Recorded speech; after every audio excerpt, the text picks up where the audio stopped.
Warning: the following content contains language that may be inappropriate for younger viewers. Viewer discretion is strongly advised.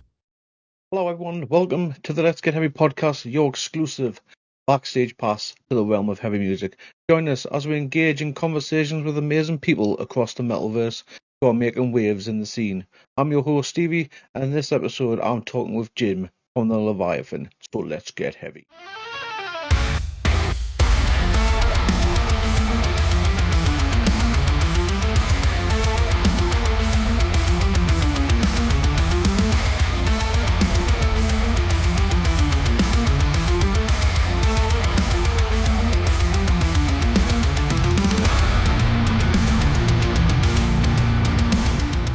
So, let's get started. Jim, I want to welcome you to Get Heavy UK, where we like to highlight bands, promoters, festivals, and try and spread a little bit of positivity throughout the metalverse. Awesome, so, as you know, I'm Stevie, and it's a pleasure to have you join us on our podcast. It's a pleasure to be here. You are with the outfit known as the Leviathan. That's right. Which is an absolute sick name, by the way. But let's start from the very beginning. Can you tell us a little about the formation of the Leviathan? So we came together in about 2011. Oh wow! I know it's a long time, but there was 10 years where nothing happened. So between 2013 and 2023, there was nothing going on. So we were formed from the kind of ashes of a couple of bands. Myself and Dan, who isn't in the band now, but was back then. We were in a band called Nailed back in the day. That's a sick name. Yeah. We played quite a bit with Dawn of Chaos actually, which are from your neck of the woods. Right. But they're not called that anymore. They've changed their name. But anyway, so Nailed kind of ceased to be. And myself and Dan were looking for a new kind of project, and we started doing the Leviathan. It took us not that long to get together and get some songs and do an album, which we released in 2013.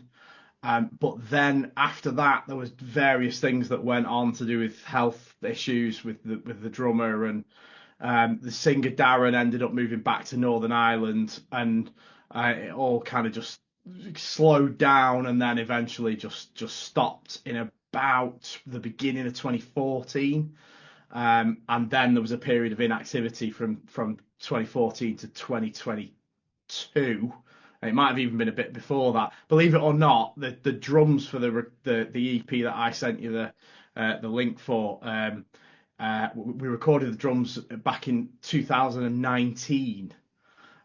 So it's taken 5 years to completely finish.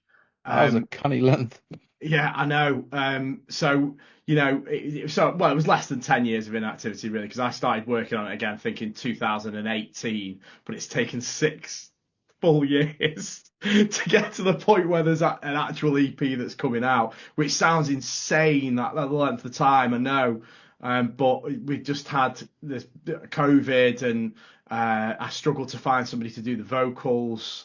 I struggled to find. I mean, I'm sure you know this, but drummers are just it's so difficult to find a really good drummer. Drummers and bass players, especially here in the Newcastle area, are like gold at the minute. Yeah, absolutely. And it really was a kind of a journey, if you will, to find the people. But once I'd got the vocals in place, it was that really that was holding it back. And I reckon 2 out of the 5 years were me umming and ahhing about a vocalist. So could have happened a lot quicker if I'd been a bit more proactive with it, I think. So who was in the current lineup of the Leviathan? Well, it's me.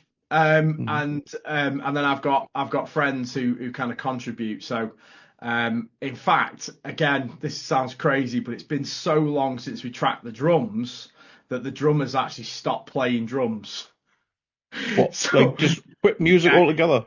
I believe he does. I think he plays guitar now in a band. Oh, right, right. But there's myself. Simon was the drummer, and he I only met him once. He did a suit studio session basically for it, and then there's Chris Taylor who's done the vocals. He's in a band from Manchester called Cairns. Then there's Darren Lavery. He's the bass player. He currently resides in Northern Ireland, and he's in a band over there called Haint. And then there's myself doing all the guitars. So it's really there's kind of three of us, but they're very much like they do what they can when they can, and I kind of I'm doing the rest of the stuff, if you know what I mean. So it's kind of a more of a, correct us if I'm wrong. So it's kind of a more of a solo project, but with guests. With that, would you say that's kind of right? I'd love to do some gigs with them. I think I've come to that conclusion. And I suppose at that point, at the end of the day, like without their contributions, it wouldn't have ever happened. It wouldn't be a thing. So I suppose in that sense, it's not really a solo project because without them contributing their parts, it wouldn't exist and it wouldn't sound the way that it would sound. So I'm not. I know some people would be like kind of saying, yeah, it's a solo project and I've brought musicians in, but at the end of the day, I'm under no illusions. I'm not Devin Townsend, So, but without them, it wouldn't have That happened. man doesn't know when to stop. He's Oh, absolutely literally not. It's a insane. workaholic. It He's is just a workaholic, crazy. absolute workaholic. So what does the actual what is it, so the name Leviathan? What does it signify for the band, and how does it reflect your musical style? So I suppose there's multiple meanings behind the word Leviathan. The classic one is the kind of biblical sea beast. But there are meanings that go beyond that for myself. Rather weirdly, it kind of the use of the word doesn't really come from the sea beast aspect. It's more the connotations of a book that was written by a guy called Jeremy Bentham. Right, this is going to sound utterly insane, right? Jeremy Bentham, I believe that's his name, and I believe it was him that wrote this book. I studied sociology at university, and there's a concept of a thing called a panopticon, and a panopticon's a type of prison, right? And it's a prison where there's one guard, and the guard basically sits in this central thing, and he can then see all the prisoners in a kind of circle around his kind of like little place. So he's always got an eye on everyone. Jeremy Bentham wrote a book called Leviathan, and one of the things that he created was this concept. And it kind of comes from that more than the Sea Beast. In fact, Dan, who used to be in the band, he actually wrote a song called Panopticon, which is on the original album. Apologies, I've got the names wrong there, but that's my understanding. Now, weirdly, the original bass player had a girlfriend whose name was Laura Bentham, and she was the great granddaughter of Jeremy Bentham, who wrote that book. So there is actually a connection through our great granddaughter because he was around in the sort of 1900s. Was that just a happy coincidence? Absolutely. That's absolutely sick. I would see when I hear the name, I was thinking something along the lines of a Viking style theme to it. Yeah. But that's an absolute sick name. It sounds metal as fuck, that's for sure. Yeah, that's true. But, so for anyone who isn't aware of the band, how would you describe your music who has never heard it before? I suppose it's black and death metal. That'd be the way to describe it. There's multiple styles in there, but the two most prevalent ones are black metal and death metal. I mean, it's not it's not true black metal. It's not it's not pure death metal. The kind of it exists Yeah, somewhere crossover. between. Yeah. Yeah, crossover. Yeah. So, what genres or influences did you draw from for the Leviathan? So definitely the kind of death metal world. Obviously, I come from a background of being in death metal bands, Mm. and there's a bit of thrash in there. There's a bit of black metal in there. There's when it comes to the guitar kind of solos and stuff. There's bits of Pink Floyd. There's bits of Oh, Master. really? There's bits of you kind of the 80s kind of shred guitarists, Yngwie Malmsteen and Jeff Loomis from Nevermore, bringing it up a bit more up to date. There's all sorts of stuff in there. I think they've just announced a comeback, haven't they? They Never certainly know. have, yeah. So he was like a big influence on me when I was in my 20s. There's kind of I never really wanted to be. I wanted there to be variation in the sound, and the new batch of songs that I'm sort of working on now, I think we're branching out a little bit and being a little bit more eclectic in the kind of in the content, Hmm. and I felt like it's quite difficult for me to explain, but in the past, when I listened back to a new idea, I'd have a really kind of clear. I'd want it to have a certain heaviness to it, and I wasn't really into the idea of entertaining anything that didn't sound really brutal. But I think I've got past that a little bit, and the influences are becoming kind of further reaching. Hmm. So the new batch of songs, I think, will reflect that a little bit, and there's going to be more variation, perhaps a little bit more. Um, I don't know, a little bit more organic, a little bit less mechanical, if you see what I mean. Uh, Any particular bands would you say is the key influences? I suppose in for the EP that's coming out next month, I mean, I could quite simply like list them. I suppose we've got Misery Index, Decapitated, Mastodon, Behemoth, um, that kind of thing. I mean, there is a broad spectrum of influences, but they're the kind of slightly more not That is hugely. an absolutely tasty list of bands you've just Yeah. rounded off there. So, But, oh, go go on.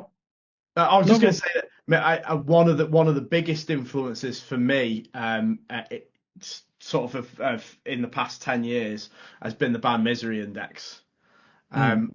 I just they did an album about 2015 that was called The Killing Gods, and holy shit, man, I listened to that album like an insane amount. I couldn't get over how incredible their songwriting skills were, and how they just took all of the riffs that you could ever dream of writing and put them in one album. That is what you want right there. But I'm going to be honest with you, a band that I'm not too familiar with, but after Check them out, tonight, I will be definitely getting them checked out. definitely. Or if you can drop us a link to Yeah, any we'll do. recommendations on songs, Yeah, I'll be happy to give them a spin. But going back to the start, continuing, we're moving forward a little bit. You released In Darkness It Crawls. yeah, That is a sick name. Which was released back in 2013. Am I saying that's that right. correctly? Yep, yep. What themes or concepts did you explore with this debut album? So there were all sorts of things on there. So we definitely when we were in Nailed, myself and Dan, we had one theme, and that was the destruction of humankind. And that was basically it throughout the entire kind of like Dan and the other guitarist Mass. That's what they wrote lyrics about basically. It was a little bit more nuanced, but they had an album Were they for going through some stuff at the time? it.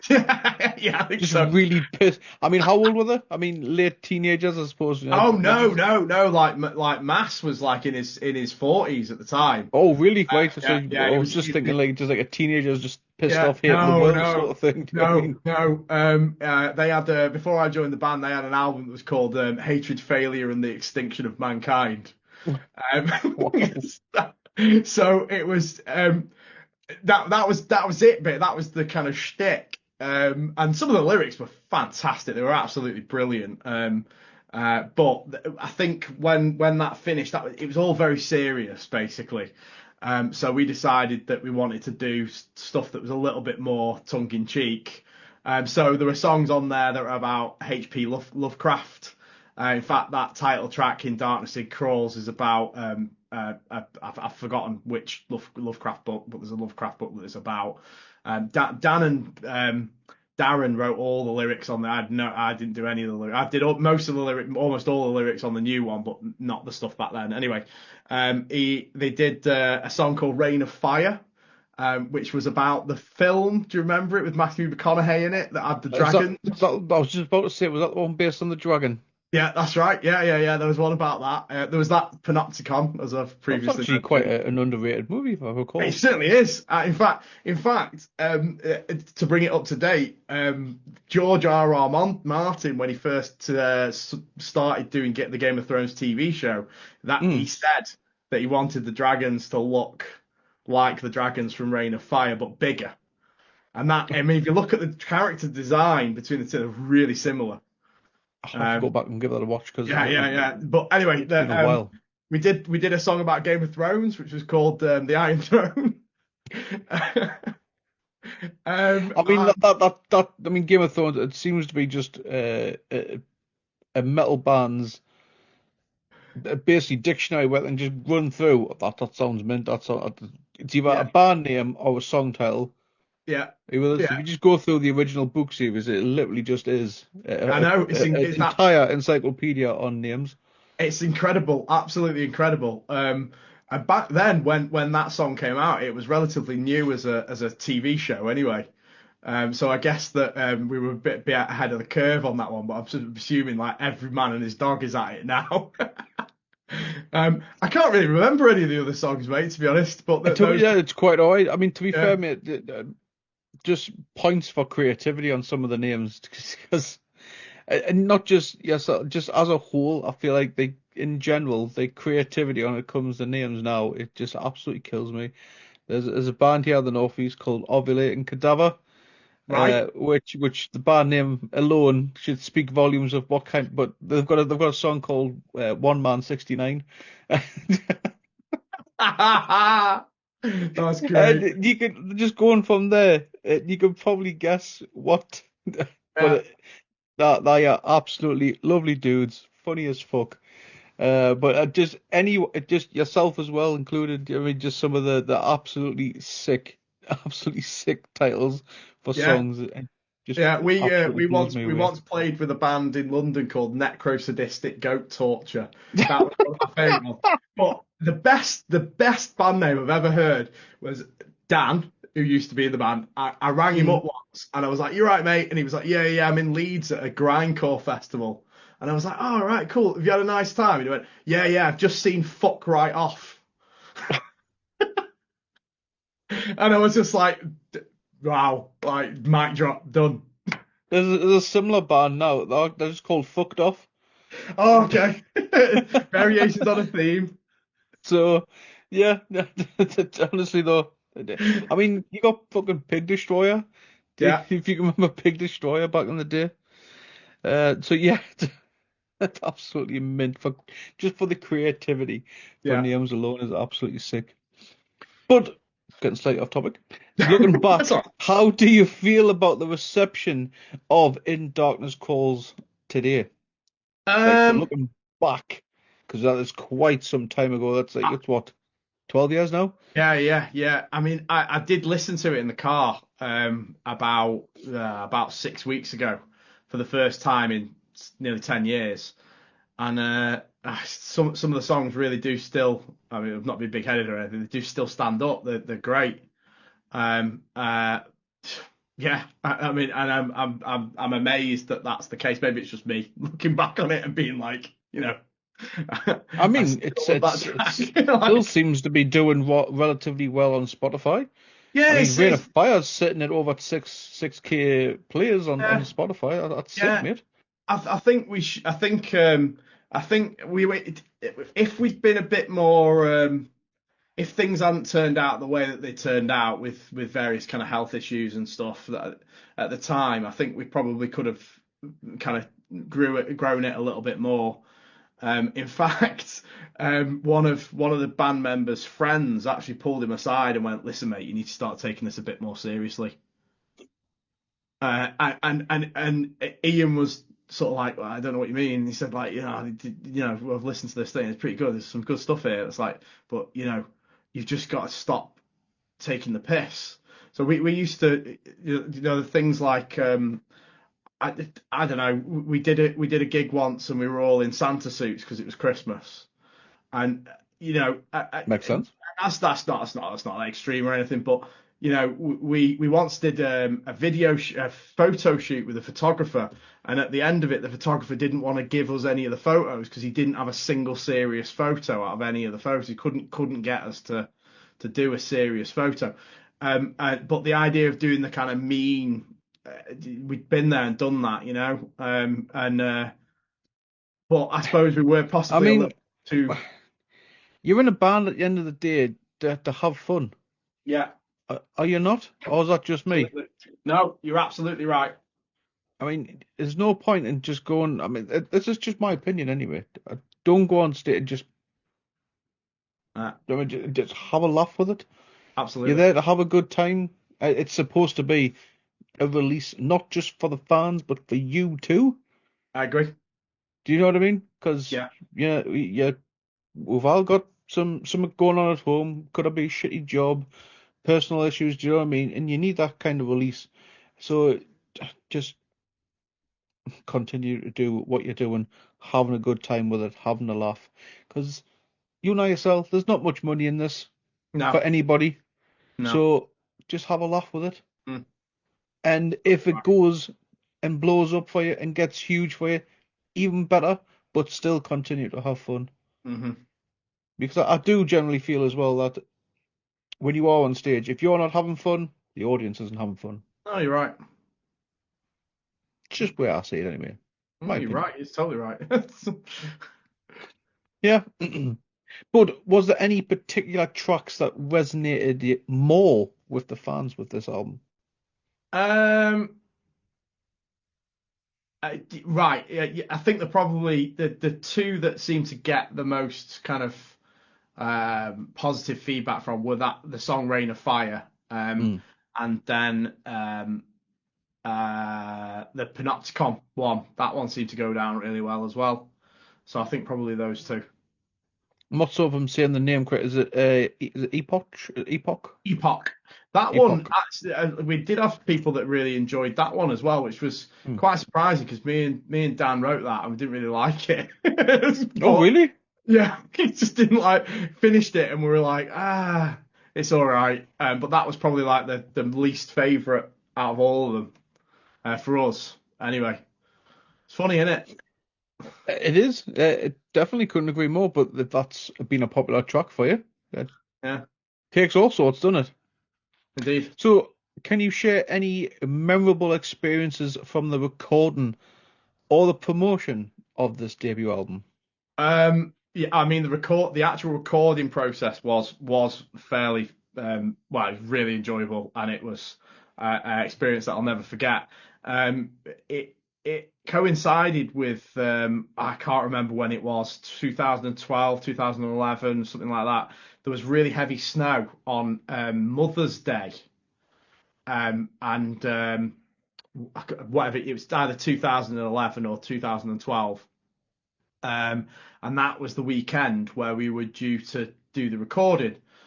So we recorded with a guy called Rob Hobson, who is the producer that's produced the EP that's out next month. He's the producer for that. At the time, he had a recording studio near Pudsey in Leeds. And this recording studio was like in the middle of nowhere, sort of. So it was like it had towns around it, but it was kind of on a hill, and you had to go down a farmer's track to get to it. And he was snowed in. Really? so we ended up walking the drum kit from the road that we could get to that was as close as possible, and then we walked the drum kit through the snow to the studio on like the Saturday morning, and it was still snowing, and it was a miracle that we even got there. And then we did 2 days of drum tracking, and that experience was really cool. I mean, it was a really great session. It was dead fun. It was really, really weird, some of it. I actually said to Rob about halfway through, I was like, "What was the weirdest recording that you've ever done?" And he went, "This one." without even skipping a beat. And I was like, "Oh, okay." No hesitation, just this one. Yeah, and it was a fantastic experience. It really was. And yeah. That's pretty sick, to be fair. But were there any challenges that you faced on the writing of this album? Not really. I have to admit, no, not really. I think like the creative juices were very much flowing during that period, and Dan was fairly prolific in his kind of his songwriting at the time. I kind of I was doing kind of partial songs during that period, so I'd do like 2 minutes, and then Dan had helped me kind of like craft the missing bit, and then there'd be another minute at the end, and then he'd do songs that were just all him. And then we'd do another one that was like a bit of me, a bit of him, a bit of me, a bit of him. And I think that kind of worked really well. On the new EP, again, this is like another kind of thing for me that just seems insane. The song "The Grove of the Woad Witch," that's the first song that I ever wrote all the way through. Oh, really? Yeah. And I mean, I've written loads of songs since then, but I very much at the time felt that I needed the input of someone else in order to complete the process, and I think that's probably a bit of a lack of self-esteem. I felt like perhaps I wasn't good enough to finish a song, and I needed someone else to get involved. I always felt that I wasn't kind of good enough to be able to do it solo. That makes sense. So Yeah. we didn't really have any problems coming up with the material. We didn't have any problems recording it either. It was all very kind of seamless. It was just a really nice experience, basically. Come natural. Yeah. Sweet. I lost my train of thought there. Yeah, so what was the overall recording process like? Did you all kind of like get in a room and jam together, or was it more of just a trading backwards and forwards? Bit of both. So some of the songs would be kind of fully formed, and I think this probably happens quite a lot of the time. You come up with the basic structure, the sketch of a song, and then take it to the drummer, and it starts to perhaps develop a little bit from there. And I think that definitely happened with the songs off of that album. But then there were ones that were like, this is how the song goes. There are full transcriptions and everything, just all like, this is the guitar part, and then it was just a matter of fitting everybody else's parts around those ideas. So it was kind of like there was a certain amount of organicness, and then a certain amount of it being like, this is how the song goes in advance. It was already composed and kind of completed. It just needed to be just kind of finished off with a few little kind of subtleties, etc., etc. Nice. And another thing that was actually quite striking about the album, and it wasn't music related, was the album's artwork. Yeah. And which is what we can safely say, because it was in 2013, wasn't done by AI. No, it wasn't. No, because AI was not around then. Well, it probably was, but to where it is now, yeah, it's nothing. So, yeah. Who was the artist on this? Because I absolutely love the artwork on this. It wasn't. It was Danny, the drummer. So he was using Photoshop a lot at the time. He still Hmm. does, and I don't even know how he came up with it. It was just there, and that was it. It was I didn't even ask how he came up with it. I think he just brought some stuff together and mocked it up and then refined it over time. And yeah, that's all I can say about that. It was Hmm. totally him. Yeah, I absolutely loved it. Like I say, you can't. There's no criticizing. Well, that was released in 2013. Definitely no use of AI on that one. So, yeah, top job, lads, man. But you kind of took a massive break Yeah, after this, and you've come back roughly in 2024. yeah, With after the significant hiatus with singles like "The Grove of the Ward Witch," which is what you just touched on before, and "Over the Grey," yeah. which are two completely separate songs because I believe "Ove" is mainly an acoustic instrumental. That's right. Yeah. What prompted the return to music? Um, so I nearly gave up. I nearly quit in about 2017 type time. I was working as a guitar teacher for a private company, Hmm. and I'd kind of come to the end of my interest. When the Leviathan kind of slowed down and then eventually stopped, that was something that I maybe part of it was my fault. I was doing other things. I was kind of like, I was just kind of living life, and I think that some of the other members, there were some health problems. There were some sort of mental health crises, which then kind of meant that music was something that was just completely off the cards.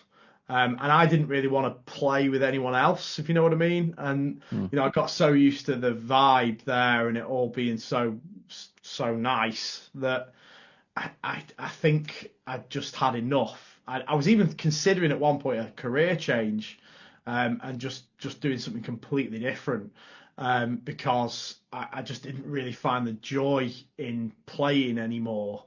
And that went on for it must have been nearly 5 years. And I basically, outside of work, I didn't really touch my guitar. It sounds crazy for somebody who's a professional kind of music tutor, but I played at work. I did get to a point where my playing was like really poor, because I just hadn't practiced. Anyway, moving forward a bit, there was a moment where a load of material that I'd written was on someone else's computer, and they decided that they weren't going to do it anymore, and they just deleted everything. And I was gutted, absolutely gutted that it all gone. And it was that spurred me on to be like, oh, actually, you know what? I don't want this to be over. I don't want to stop doing this. And then that's when I started kind of playing again. But fast forward to 2018, 2019, my now wife was very much trying to encourage me to do something musically, that wasn't just being sat kind of playing in in a space like this. Yeah. Uh, and I was going to start another project under a different name, but then in about 2022, after we'd recorded these drums, um, I, I thought, you know what, I'm just going to use the existing name because I've always really liked it. And there's definite kind of, you can hear that it's at least got some of the same people involved in the new stuff. I mean, it's quite different, but you can tell it's cut from a similar cloth. And then Darren is the bass player. He was the vocalist the first time around. So there's a couple of tiny little bits of Dan, that still exists in the songs that we're going to release next month. Just a few tiny little moments, and I just felt like it just felt right to do it under the same name. You think So COVID helped as well? Yeah, it did actually. Yeah, yeah. I mean, I was pretty gutted when COVID happened and it kind of slowed everything down. But I did do some songwriting during COVID. I think a lot of musicians did, right? Because they just had time to do it. Definitely, 100%. It definitely spurred a lot of people on to get more creative. Um, Obviously, it faced challenges in itself. Recording, because there was quite a few bands. Gamma Bomb, for one of them, recorded one of their albums, one of their best albums during COVID. But challenges of having to, send music backwards and forwards. So yeah, but that's cool. Like, I'm glad that you returned to music at the end of the day, Jim, because we wouldn't have, like I say, The Grove, which is an absolutely sick track. And with your wife also being a musician, has she will she be making any guest appearances? She's not actually a musician. She. I mentioned right at the start there. We own a music school. Hmm. That'd be cool. It would be cool, but she just doesn't. She's got a saxophone under the bed upstairs. Hmm. So, but she Yet hasn't. we need more saxophone in metal. Yeah, I Get her agree. practicing, get her Yeah. some practice, and get Who some is it? saxophone on Leviathan. Is it? I forget now. There is a band. Oh God. Who is it now that has got saxophone parts? Is it Rivers of Nihil? I think. Rivers of Nile. Yeah. Is it that? Is it them? There's a couple of I think bands. so, but I can definitely tell you there's again Gamma Bomb, who we just mentioned from Ireland, who released an album. I believe it was back in the 20, well, around about the end, back in 2023, early 2024.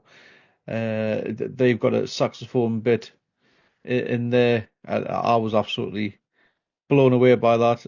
A saxophone in a thrash metal band. It worked. Yeah. Yeah. Absolutely genius. So we do need more. We need that sexy sax in more metal. So if you can convince her, I Well, think I'll have a go. best of luck. I hope so. Tell us what the people want. It's what people want. I'll tell The them people you got to give them what the people want. I'm sure a lot of people would love to hear that. that. Different though as well, isn't it? Yeah, Yeah, absolutely. because it's always chuggy riffs, breakdowns, blares and stuff like that. Let's try and incorporate something a little bit different. Maybe try adding some flute. Yeah, And yeah. Something to make to just why make it not? stand out, you know. Why not? Why not? I mean, I say this to a lot of people. Why not introduce some more triangle? Triangle. Yeah, yeah, definitely. There's not We need enough. some more triangle. Yeah, yeah. The I only totally instrument I can agree. play. So if you need somebody, give us a shout. Oh, dear me. But like I say, those two tracks completely different to each other as well.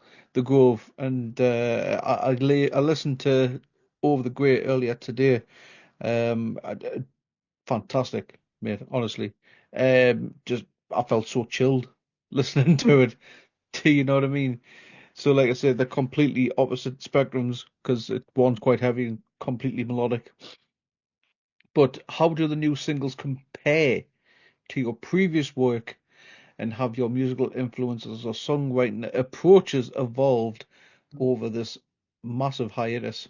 I think that generally speaking, the influences are probably the same. Mm. I think there's probably slightly less. They're not as they're not as technical as the songs that were on the first album, and I think that's a reflection of the fact that Dan's no longer involved.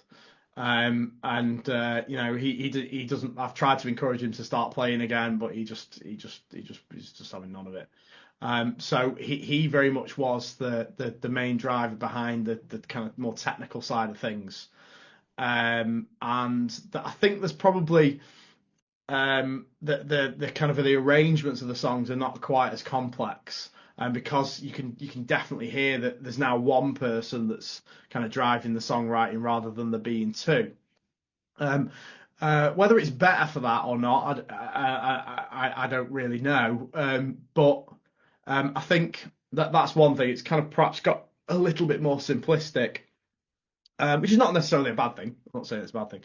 Um, and yeah, my approach is probably slightly more um, set now than it was, in the sense that I've got a very definitive way that this happens, and it's really simple. Basically, I never kind of sit down to try to write a song. So I'll just be messing around, and something will just happen. There'll be the genesis of an idea, and then I will, as soon as that happens, I'll capture it. So I'll transcribe it onto some music transcription software, or I'll record it, or I'll do both. And then if I'm still thinking about that the following time that I pick up the guitar, that to me is a signal that maybe that's worth pursuing. So I'll then come back to it, and I'll try to work out, well, okay, if I put just use a drum machine and put some basic drums to it, where would this song go next? And then if I'm really lucky, I'll come up with another part, and I'll transcribe it, I'll record it, and then that's basically how the song gets built. I am not a prolific songwriter, so sometimes it can take me, seriously, it can take me like a couple of years to finish a song, which again sounds insane, but it does take me a long time to work out how one idea is going to flow into another. And there's normally like multiple iterations of the same song, and each one's slightly different compared to the last. And there's usually like an improvement arc. So over time, it gets better and better and better until it's the point where it's like, okay, this is finished now. So would that be more of like because of a motivational thing, or No, more of an inspiration just not coming? it's the inspiration thing. The motivation's there. It's just that the inspiration, it doesn't hit me very often. I'm also incredibly picky about whether I think an idea is one that's got legs. So if I listen back to an idea and I think, oh, I'm not sure about that, it just gets binned. And it really has to be something that speaks to me in a way that I can't forget. If I'm still humming that idea in my head a couple of days later, then that's, you know, do you know, I feel really sorry for people who perhaps are trying to make a living out of creating and releasing music, because you know that some of those bigger bands that you've got behind you on the image behind you, you know, they have to compose to a schedule, and I find that idea just, there's no way I could do it. I just could not do that. I think that the ideas that I ended up coming up with would really suffer as a result of feeling under pressure in that way. But it must be horrible to be sat there and thinking, oh my God, we've got to write an album, and it's got to be out in 6 months' time or a year's time, and you know, we've just come back off tour, and you know, there's no riffs in the tank, you know, and then having to go from there to being a finished product to a timeline, to me is just, Pressure from labels and oh God, pressure absolutely. from labels can be absolutely a nightmare as well, because you know you've signed a record deal, Yeah, and they expect a time frame of when certain things are released. Do you know what I mean? yeah, So it's you can also awful. get that pressure as well, and because of that pressure, you feel rushed, and then it doesn't sound as good. Do you know what I mean? Mm. Which it has happened on a few occasions, Of especially course, yeah, with bands, because yeah. we can all sit. You just mentioned the bands that are currently behind us. Not every single one of those bands have released, 5 out of 5 albums. No, I'm sure they'll tell you that themselves. yeah. You know what I mean? So, but a little bit of a side question then. So, But where's been the strangest place where inspirations hit you? Could be out with the family. It could just where sitting on the bus or something. Do you know what I mean? What where as just a random? Oh, that'll be a good song. I think for me, I feel most inspired, thinking or being in places that are like big.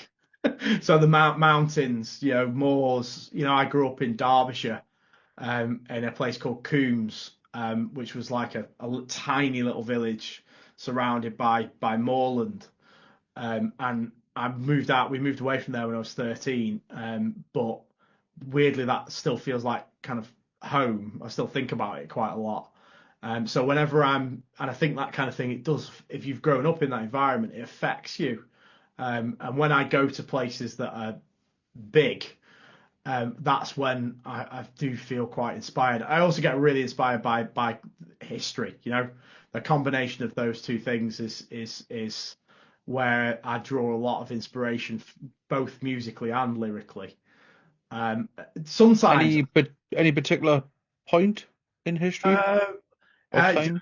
anything that's cool. I mean, like that EP. There's two songs on there. The Wolf Amongst the Horsemen. That one's about Vlad the Impaler, which I know is a bit cliche for the whole black metal kind of thing. It's been done many times before, but he is genuinely like a really interesting character, And then the Grove of the Woad Witch is kind of based in the Middle Ages, I suppose.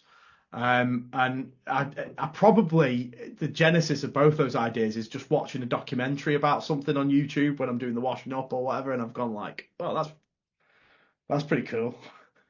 And then I've Wasn't read, Vlad the Emperor class as like, was he not like Dracula sort of thing? Was he? yeah. So Yeah. yeah, that's the theory, is that he was the character that Bram Stoker based the real character that Bram Stoker based Dracula on. But he's just a really interesting character in history, and his life story is just insane. And I guess I watched a documentary about that and was just like, whoa, that's really cool. I think I might have to write a song about it. What I was saying before about how I want to, if I come up with a musical idea and I want to maybe explore that a little bit more, there's this thing that I have in my head, which is like, right, so imagine there's a scene and it's in some point in ancient history, and there's a dude like sat or stood looking out of a palace over their lands. Could that riff be playing in the background of that scene? Is it epic enough for that? And that is kind of like, I put myself in that. If it ticks that box, it's probably good enough of an idea to use, which is but that's my kind of like, that's how I check whether an idea is good enough or not in my head anyway. Sound, mate. If it works for you, then all power to you, mate. All power to you. But looking ahead, because we are now in 2025, what are the plans for 2025? Or do we have any hints of any new music on the horizon? So there is on the 7th of February, the new EP comes out. So Nice. there are 4 tracks on that. There's the Grove of the Woad Witch, Of the Grey, the Wolf Amongst the Horsemen, and then there's a final one which no one's really heard, that's called Between the Lantern and the Dead of Night. And that one's about the film The Thing. So I've kind of gone back to the previous kind of like sci-fi type, and once that's released, I've already started working on a new batch of songs with a drummer, a guy called Dave, who plays in a black metal band called Burial. So I've been doing some stuff, been jamming with him, and we're going to do 4 tracks. Hopefully we'll record the drums before the end of the year, but I'm fingers crossed that'll be the case. And then beyond that, that will probably come out a similar time frame next year, hopefully all being well. However, nothing is quick when it comes to this kind of stuff with me. No, of So course. it might take a little bit longer, but I've got another 2 EPs worth of material that's kind of sat on my computer and ready to go. So it's not a lack of music; it's just kind of bringing all the strands together so that they all line up. So that's fantastic that you've got 2 EPs worth. So would it be a case of releasing this EP and then maybe there's another one, maybe it's early next year, and then merging the 2 into a full album? I don't think so. No, I think there'll be 2 separate entities. I think the music on the new music is it's kind of moved on a little bit. It's a little bit more sophisticated. Obviously, my songwriting's improved since this because some of these songs on this EP are like well old. They're like 10 years old. Some of them. There's one in particular that sort of shows its age a little bit. Between the Lantern and the Dead of Night, there's a couple of riffs on there that I'm a bit like. So I don't think I'd want to put that kind of merge them together, be two separate entities. I hear. No, it's fair, absolutely fair enough. It seems to be how a lot of bands seem to go now. Yeah. Because, in my opinion, because a lot of people say that the full album is kind of dying out, and singles are the way to go. But I personally say EPs are the way to go. In the way I'd see it is because you can release 4 to 5 guaranteed bangers, and then later, so if you do it at the beginning of the year, and then maybe it's at the end of the year or early next year, you release another EP, and then you kind of if you're a live band, support them, tour them, do you know what I mean, sort of thing, and then later on, then release it as a full release, full album. You merge them two together, make it into a full album. Maybe do a limited edition run, CDs, maybe even cassettes, because fucking hell, cassettes are coming back. I know. And if you can afford it, because it's expensive as hell, but vinyls as well. Do you know what I mean? That sort of thing. Yeah, I was But actually but looking you'll at make it a cassettes. limited run. Yeah, I was looking at cassettes last night as Hmm. a possible kind of merch thing. I have to admit, I'm very I'm a bit behind the curve when it comes to a lot of things. But it kind of makes sense because the last time we released any music was in 2013, and the world's changed a lot. I mean, social media was still a thing back then, but it certainly was nowhere near as important as it currently is now. Weirdly, Danny, the drummer, the guy that did the artwork, he actually saw the singles thing coming all the way back then. He said that he Really? thought that he would that bands would, as social media became more and more prevalent, he said that he felt that bands would perhaps have more of an emphasis on releasing singles, promote that single, move on to the next single, promote that single, so that they've always got something to release.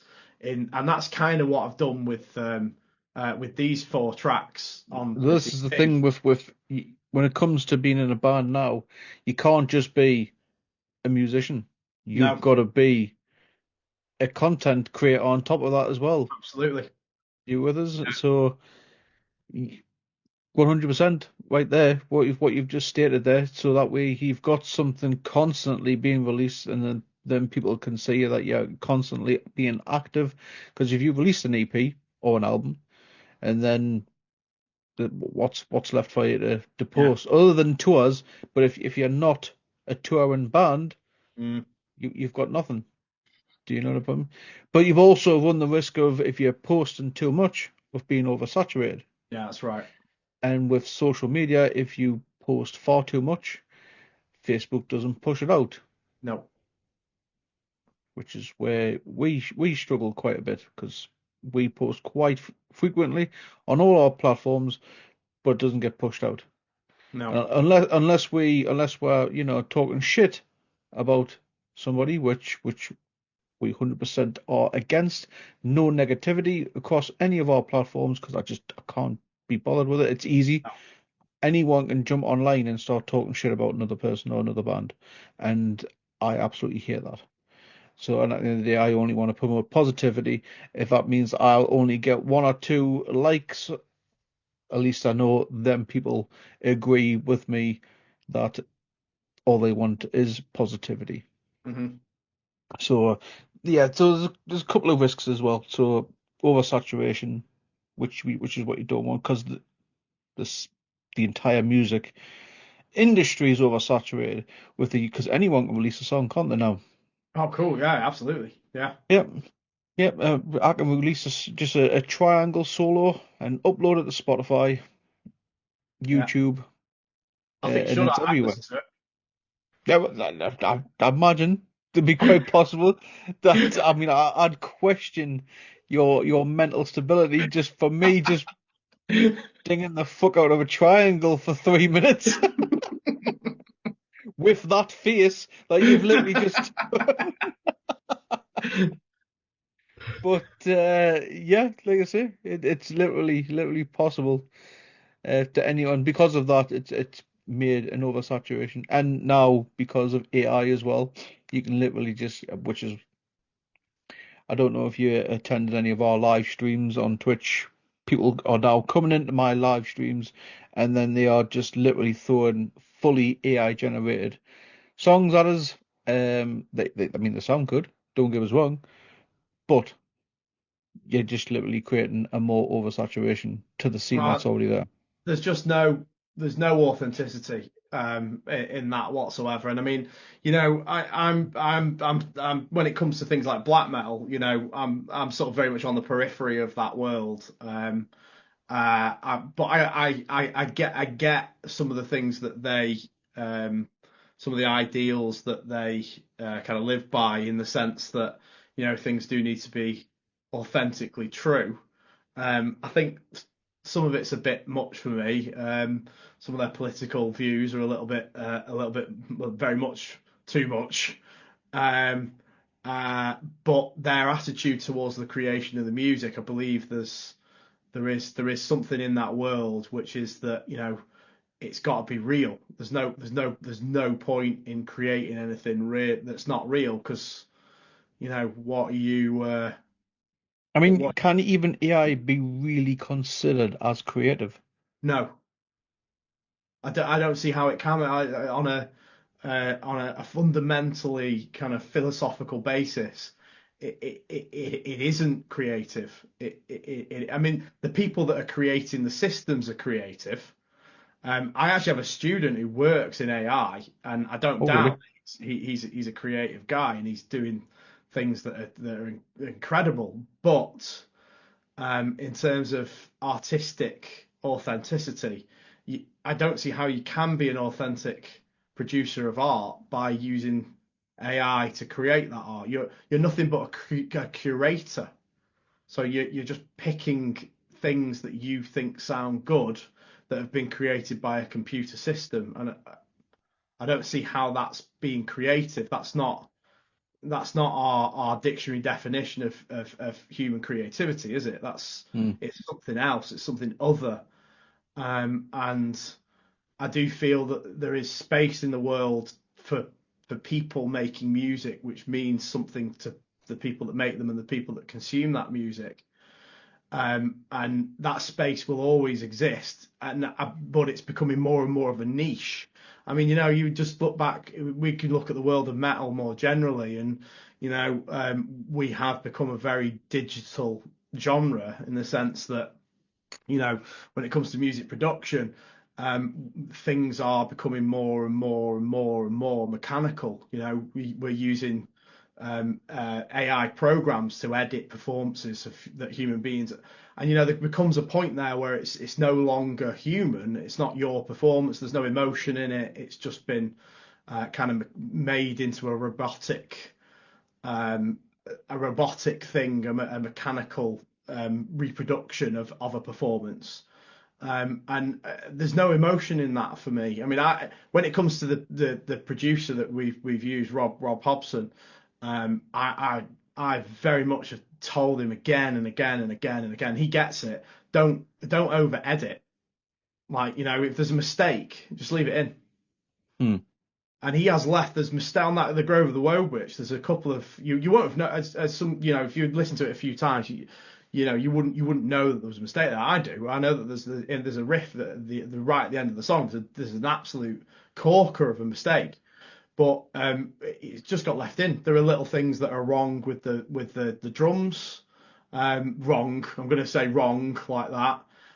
But at the end of the day, they just make it sound human. He Hmm. could have just gone in and just quantized all the drums, and it just all be perfect. But that's not the way that I want our music to be. I want it to be real. I want it to be emotional. I want it to say something. And when you go through that digital process, it no longer says the thing that you originally intended it to say. Yeah. I hear you. I hear you. And I'm the same. Not obviously with the music side when it comes to the editing of these podcasts. Do you know what I mean? I'm guaranteed to screw something along the line. I haven't getting a transition right, or when I swap to big screens. Do you know what I mean? Do you know what I mean? It's something, but at least that way, when someone tries and criticizes us, my first comeback is, well, at least you know it's not AI. Well, it's not, but Mm. our kids are starting to get to a point where I'm whether they will be as discerning as we are is something that worries me slightly because they're growing up with AI. It's been Mm. introduced to us, but they're growing up with it, and I've got two boys upstairs, and I do worry that they won't know what what real is because they're so Yeah, used to the idea of it not being real that they don't know what real is anymore. And that to me is like, I don't know, I find that very worrying. That's not a direction that humanity should be really going in. yeah, But yeah. We that's should just we my should opinion. learn our lessons from Terminator 2, or just Terminator in general. Exactly. Absolutely. Cyberdyne, Yeah. guys, everyone, tell me, Yeah. just Yeah. because it's a movie doesn't mean I it's know. not real. It's going to become self-aware before we know it. Skynet's going to Yeah, be there. 100%, man. But another thing as well, I was like, who owns that AI generated music? Who's is it? Is it the developer of the AI? Is it the person who put the prompt in to make the AI, Well, or is it the actual AI itself? it can't be the person that put the prompt in, because Mm, all they're doing is using a collection of words that vaguely describes whatever it is that they're trying to create. So I think you can forget them. I think that obviously the people that own the AI program will argue until they're blue in the face that they own the output because their system created it. But it's got to be trained using real things, right? So hmm um, without those things existing in the first place, AI wouldn't be able to do what it does. So I would argue that the copyright would lie with the people that created the stuff that the AI was trained using. But we're getting into a very murky territory. I don't know if you know this, Oh, but we are. there are record companies out there right now who are creating their own AI platforms. So Oh, really? if you want Kanye to sing on your song, but you can't afford Kanye to actually turn up and do it, you can pay them to or their AI program to use Kanye's voice as an AI version, which you can then use potentially on your. But does Kanye not lay claim to any of that? Well, Kanye will get a kickback because it's been trained using his voice. I But see. what Right. they're So I doing, would imagine he's giving it some sort of phrases or commands well, no, in. they'll just be training it using the back catalogue that he's already created. So he won't be I doing see. anything. They'll just be using the existing material. But what they're doing there is it's a bit like the cigarette companies getting involved in e-cigarettes, right? Mm, They realize that there's another product that's going to exist in their space. So what they do is they go into that space, and the record companies are reacting to this AI thing now by creating their own platforms, and then they're in charge of it. They're in charge of it then, aren't they? They're in charge of the dialogue. They're in charge of the output. They're in charge of the input. So there's no middleman. They've just made it more efficient and made sure that they're the ones that collect the fee. I didn't But know that. I'm not yeah, gonna lie. I yeah, didn't know that. That is scary. yeah. That is a scary thought, man. Holy shit. What a Anyway, world. Jim, I apologize, but we are getting completely off. It's all We've like right. completely, like just completely U-turned, and we've just gone completely off Leviathan and just No, just that's all right. That's okay. AI in general. But I thank you for your input. That's all I right. do generally want more bands' inputs on artists, musicians, anyone who's even not just musicians, because artists who like draw. Do you know what I mean? Because they're getting effed over because of this. Do you know Oh, what I mean? So, absolutely. so I appreciate your input. Thank you. We should be aware of all this stuff. It should be something that people talk about. It's a very final thing. I've got a friend who is was a composer, And he was writing music for various different kind of commercial purposes. And up about 6 months ago, his work just dried up. Oh, And really? he is no longer, he's had to jack it all in. He's had to have a complete career change because, and I'm guessing that the companies that were commissioning him have gone, well, why are we not using this AI platform to, cost us to peanuts compared to what we were what the musician was charging. So So it's now something. it's fucking with my jobs now. Well, yeah, absolutely. It's not something that's like a science fiction idea in the future. It's something that's affecting people's lives right now. And I think that that's the problem, is that when you hear about this kind of stuff on TV, it kind of, or you read about it on the internet, it's a problem for the future.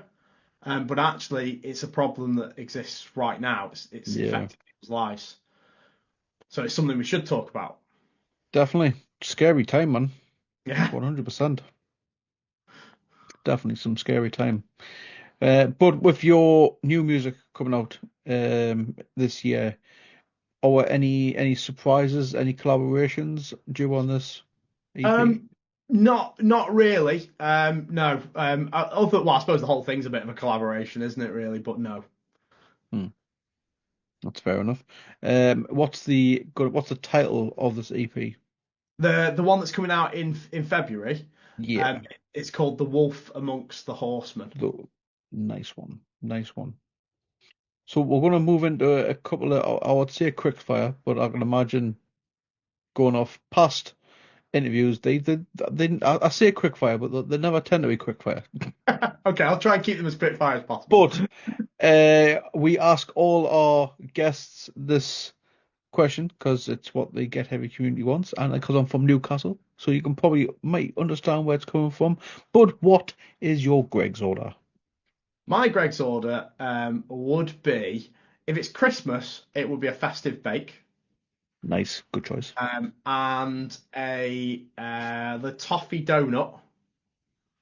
The ring donut with the toffee stuff on the top, Hmm. and a flat white. If it's not Christmas, then it would probably be one of the boring sandwiches. Like the kind of oval ones. I quite like them. There's a ham salad one. I know that's really boring, but one of those, and a cheese and bean melt, and a flat white. Nice, nice, nice, nice. Now, this one wasn't even on my list to ask. This is because it's pretty much been staring at me through the entire interview. But what is 60 seconds of shred? So that's my guitar YouTube channel and Instagram profile. That actually came before the Leviathan Oh, really? was reborn, and that was kind of my first. It's kind of like I do all sorts of things. There's lessons on there, and there's kind of just me shredding about on the guitar, all sorts of different things. But basically, these days I use it as a platform to create content for the students that I teach. So I'll teach them something in class, and then I'll create a YouTube tutorial based on that content, and then they can then. But it does okay, but it's not like. Do you know what I mean? It's not. It's not like At it's. the end of the day, as long as you're happy with it, at the end Yeah, of the day, that's it. Yeah, that's all right. Yeah, that's it. that's all that matters at the end of the day, as long as you are happy with it. But like I say, it's been staring at us since the beginning of this interview, and I was just Yeah, it's a curious, fair what point. is 60 seconds of shred? And I love it. I love the title. I'm not gonna lie. It's sick. It's punchy. I like it. Um, but with you mentioned your students that do your students know that Mr. Jim is in a band? Some of them do. So I do have a much heavier percentage of metalheads now, since we started our own teaching company about 2.5 years ago. And the previous company that I worked for were less comfortable with the idea of me doing extreme music. And they tended to not ever say anything about it. They do things like they do a bio, and I'd say I was into metal. I'd just keep it like that. and they then always change it to Jim's into rock, and I'd be like, yeah, but that's not what I said, and that's not true. But they wouldn't want to publish. They were very kind of PC about everything. I don't think there's anything Hold on. particularly What, un-PC, but they just didn't want to be associated with it in any way. So now we put an emphasis on, I'm into metal. I play all sorts, I was doing Blackbird by the Beatles earlier on. That's what I was teaching. But I'll do everything from that to, I've got a class on a Saturday and a one on a Thursday that they've just done Evisceration Plague by Cannibal Corpse. So, I'll teach whatever. And those guys that are into the heavier stuff, it's so cool to see people that I've got 3 students that went to the Cannibal Corpse gig in Manchester when they were touring. It's just awesome to see them, because some of them are like, I mean, I've got one of the kids is only in year 7. But he's going to watch Cannibal Corpse with his dad, and that. How cool is that? That's awesome. But those guys know that was a good parent right there. Yeah, absolutely. Your youngin to go and see a Cannibal Corpse show. Yeah, that was a good parent. Give that man the Father of the Year award. Yeah. But they know I'm in a band. They listen to the stuff on Spotify. They've got T-shirts and that. But everyone else, I kind of don't really, because they're not really interested in it. It's kind of on the down low a little bit. Yeah, that's fair enough. That's fair enough. So, if you could only communicate in song lyrics for a week, which song would you go to? Holy shit. Oh God. Wow. Does everybody do this? Is this like a standard reaction where they just go like, I literally just pick, well, sometimes. What would you pick? What would I pick? Yeah. It depends on me mood, to be honest with you, because I think so, if I was in a shitty mood, I would go for People Equal Shit by Slipknot. Solid. To be honest with you, but I try to think, like, to be fair. It's a difficult question. I never even thought about it myself. To be fair, I never even thought about it myself. Or if I like a positive mood, I would probably go any given day starting over. Right. Okay. So. I am stumped. I am utterly stumped as to an answer to that. I don't know. I'm going to say Blood and Thunder by Mastodon. Nice. Good choice. Good choice. So, throughout your musical career, being on the road, tours, etc., what's the oddest food combination you've ever tried while being on the road, and did it work? Well, I couldn't give you an odd food combination. I could give you an Starving odd musicians, you know what I mean? I could give you an odd meal that I had when we were in Dublin. I believe it was Dublin. Yeah, it was Dublin, and we were playing with Suffocation. And after the gig, I think it was that time, we went to a kebab shop, and I ordered a chicken kebab. Mm-hmm. Now, I want you to think in your mind what a chicken kebab. You know what it looks like, yeah? In your head. So we then got their food and went back to the venue and went into the dressing room, which was probably just a hole in the floor that somebody had put a chair in. I opened up the food, and mine was a piece of a pita bread that they cut open, and then they put a chicken burger, like one of the battered ones. They'd cut that helpfully into slices, because I didn't want to eat it all at once, obviously. And then they put lettuce, and that was it. That was the chicken kebab. And obviously, I was devastated, dude, because I mean, like, I know what a chicken kebab. Was that not a wind up? Nope. Being in Dublin, was it Dublin? Did you say? Yeah. No, it wasn't a wind up. That was genuinely what a chicken kebab was at this kebab house. No, I was just thinking that, you English, I'll get you. Do you know what I mean? Sort of thing. Which happens quite a bit, but it's all in banter. It's a good just in jest. It's all for the laughs. But no, that's straight up. So it's literally just they kind of just made a chicken burger sort of thing, but in a pita bread. Yep. No sauces or anything. Like Nope. just Nope. No, I can't describe how much this was. Literally just a piece of pita bread that they cut open and then they put a chicken burger in, which they had cut into strips, remember? Because they didn't want to eat it all at once. And then they put salad on it, and that not salad, lettuce, and that was it.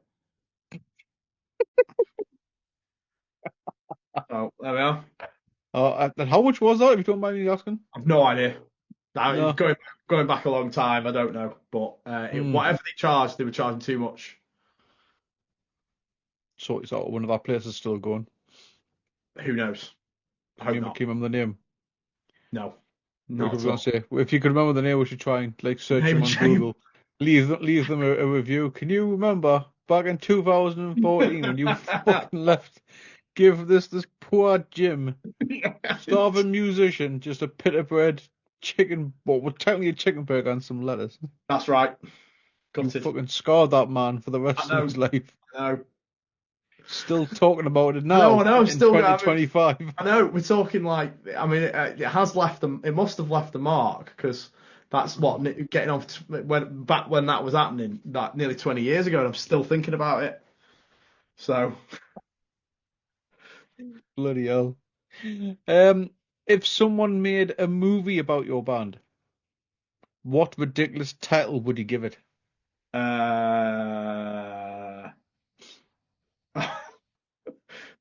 I can't. God.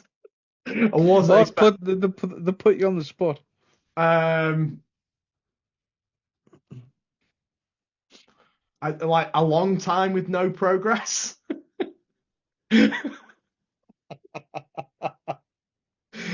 There we go. Interested? Why can't I just picture it just being like a 3 hour movie and it's just you sat in a room staring at the computer Just screen, like, just holding the guitar, not even playing a note, just holding it, just and then right at the end, you just make that strum and yeah, that's credits done. done. Yeah. I'd watch the shit out of that. It's That's like me with an your triangle video. that's definitely worth an Oscar. That for me, like just for sitting there perfectly still Yeah. for 3 hours. So while you've been on tour throughout your entire music career, not just within Leviathan, what's been the strangest thing you've ever found in your tour van, bus, or car? Has anyone left like any sort of random weird thing in your car or tour bus? Oh God, no, I don't think so. No, Don't there's think so. all other members playing pranks, so No, I don't think so. I don't think that. You see, when I was doing a lot of gigging, it was pretty serious. but nothing So behind the scenes, no no, jokes, no. no, not honestly, like genuinely. No, it wasn't like it wasn't fun, but it was quite serious. So no one was playing pranks on anyone. Didn't fall asleep in the van, woke up with No, fake mustache or something, no, or never happened. that would literally happen to me. I've no doubt if I fell asleep, someone would write something on my forehead. Yeah, no, it never happened. It's gutting that I haven't got anything good to say about that. Any funny stories? But no, it was just all quite straight laced. Well, that's fair enough, mate. That's absolutely fair enough. But I know you've kind of already done a cover because you covered "Walking in the Air" for Christmas. Oh yeah. Well, I just always really liked that melody, and I just thought it would work with blast beats. And you know what? I was right. It certainly did. It certainly did. But if you can cover a cheesy pop song in the style of Leviathan, what song would you choose? Do you know? It wouldn't be a cheesy pop song. I've always fancied doing the Chain Hmm. by Fleetwood Mac. I've always fancied doing that. I know it's been kind of done metal style, but I've always wondered whether it would be possible to do that in a kind of like sort of doomy black metal-y type style. I did have a go at it once, but I didn't get very far. But maybe that's Mate, something revisit. if Flesh God Apocalypse can cover April 65, Oh, I'm did they do Glue, Blue? Right. then Oh, okay. Yeah. then you can pull off that, I think. Yeah. Leave that with me. Get it done. Get it done. And finally, this is the time to out yourself. Any guilty pleasure songs. Any something that people would Oh, never think you would listen to in a million mate, years. I've got so many. Oh, well then, I, give us so one. so many. There was a Miley Cyrus song from a couple of years ago. I've forgotten the name of it now, but it had like a proper kind of an 80s kind of synth wave, kind of dark synthy type vibe to it, which I quite dug.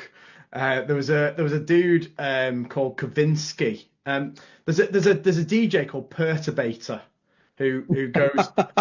Have you heard? I don't know if you've heard of him. He Yes. goes, yeah. So some of his music's ace, but he's got that kind of like that kind of dark wave kind of synthy stuff going on, and that's kind of bled through to pop music in a way. This kind of like retro vibe. There was another guy called Kavinsky who did some music for a Ryan Gosling film that's called Drive. Oh, Um, right. the first scene of that is a Kavinsky track. Anyway, the point is that this it's called Night Call. The point is that this Miley Cyrus song sounded a little bit reminiscent of that. I loved that song. It was so good. I taught it at work, and I thought, oh, this is great. So but as a guitar teacher, I do have people that I'm teaching pop to because they're not interested in metal or anything heavy. So I do get exposed to quite a lot of the music's in the charts. And you do get the odd one that's like, actually, you know what? This is just, there's only two types of music, right? There's shit music and there's good music. But the great thing is that you get to decide which one's which, yeah? So, I take it from the point of view that if I hear a song that I like, that I like it, it doesn't matter what style it's from, there's some musical merit there for me and I kind of connect with it. So as to what guilty pleasure, oh my God, there's so many. Like, Yeah, couldn't agree more. I mean, a lot of people don't realize it. That I don't mind a bit of Willie Nelson. well, there you go. Do you Nothing know wrong what with I that, mean? Willie. No one would have think in a million years that I like a bit of, I dig a little bit of country music. But Mm, yeah, Big Willie, good old Big Willie Nelson, mm, absolute legend. mm. And he Can't outlived hold us that. all, Yeah, absolutely. smoking his pot for the Yeah, rest of his life, and he'll yeah, outlive us all. yeah. Too right. And if you've ever attended, of course, one of our live streams, we end all our live streams on S Club 7 Reach for the Stars. Well, there you go. That's a classic. So why not? Yeah, Why the fuck not?